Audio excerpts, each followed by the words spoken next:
These are the adventures of the Starship Berriman, boldly going where one liver has gone before. Captain's log, stardate.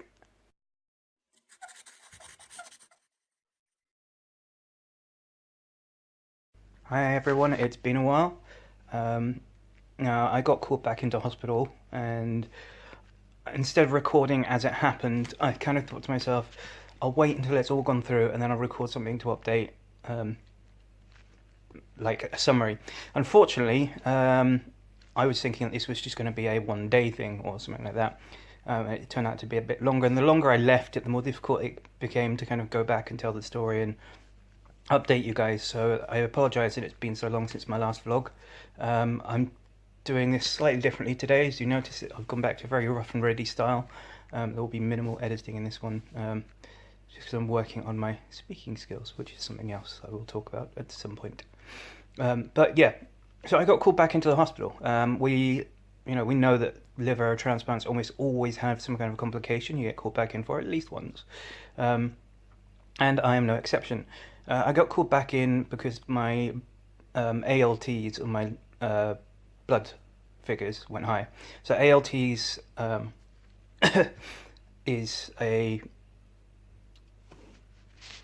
Well done. I said there would be minimal editing, and I've fluffed it up already. So ALTs is a protein enzyme, I forget which, that's found in the liver, inside the liver cells. And when the liver cells are damaged, it will leak out of the cells into the blood. And this happens normally as part of the normal cell destruction and revitalization process. So there's always kind of an amount of ALT in your blood. But as your liver is being damaged more significantly by some kind of force, then that figure obviously goes up in your blood. So this is one of the measures they've got of how much damage is being done to the liver. And my figures went up, although I was feeling pretty good at the time, and didn't really feel there was anything wrong. I was called back into hospital, and they did various scans. I think I ended up having 2 ultrasounds, an X-ray, and maybe a CT. I can't even remember. There were so many scans, and then basically they figured that there might be a stricture, so a narrowing of the vein, just at the point where one of the veins was joining the new liver. I think they said it's the biliary vein, or something to do with the biliary tree, all of that. I don't know. Unfortunately, I've got a bit lost with the understanding of all of what was going on. But this meant I had to have, first of all, I had an MRCP, which is basically an MRI scan that looks particularly at kind of the biliary tree, the gallbladder, that kind of area. And then I went on afterwards to have an ERCP. And this is slightly different. This is an endoscopy procedure, and I'm sure you remember how much I love endoscopies. Yes, absolutely. And this one involves them going down, finding the stricture, and then using a stent, so a little piece of tubing, and putting that in place to try to hold the opening open. And there are 2 types of stent they use, and one of the stents they use is a wire, a kind of a metal mesh stent that expands once it's inside. And the idea is that it pushes and kind of dilates the vein and holds it in place, and hopefully the body will remodel around that, keeping that into a nice chunky sized vein. So this is what I had to have. So you do this under I can't even remember if it was conscious sedation or full sedation. I'm assuming it's conscious sedation because, again, it's an endoscopy procedure. As you can tell, I definitely had whatever sedation it was. Apparently for me, it was quite difficult for them to get round to where they needed to be with the mesh stent.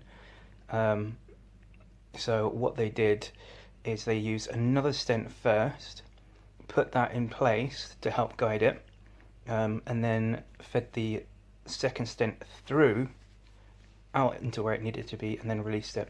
And as I said, it's a mesh stent, that's wound up really, really tightly, so I haven't got any pens handy, which is unfortunate.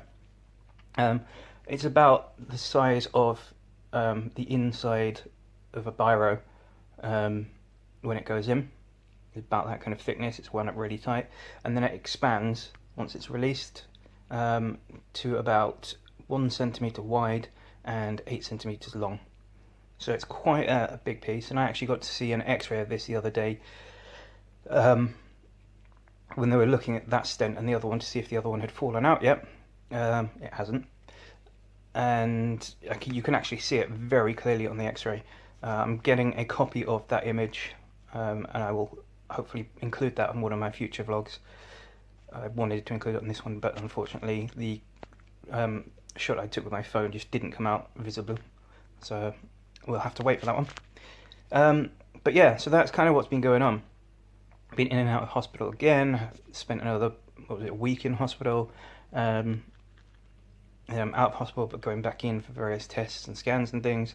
So at the moment my next visit to hospital is to go in and have another ERCP to retrieve the first stent, the smaller one, because that needs to come out now.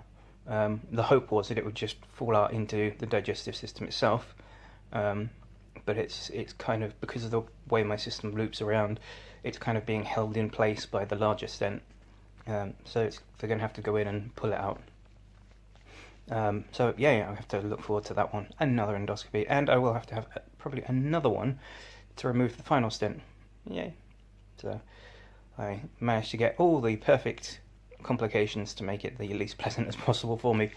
But you know, it's, as much as I hate it, at this point it's more the anxiety of the thought of it, because now I have a good sedation profile, so I actually don't remember any of what happens in the procedure.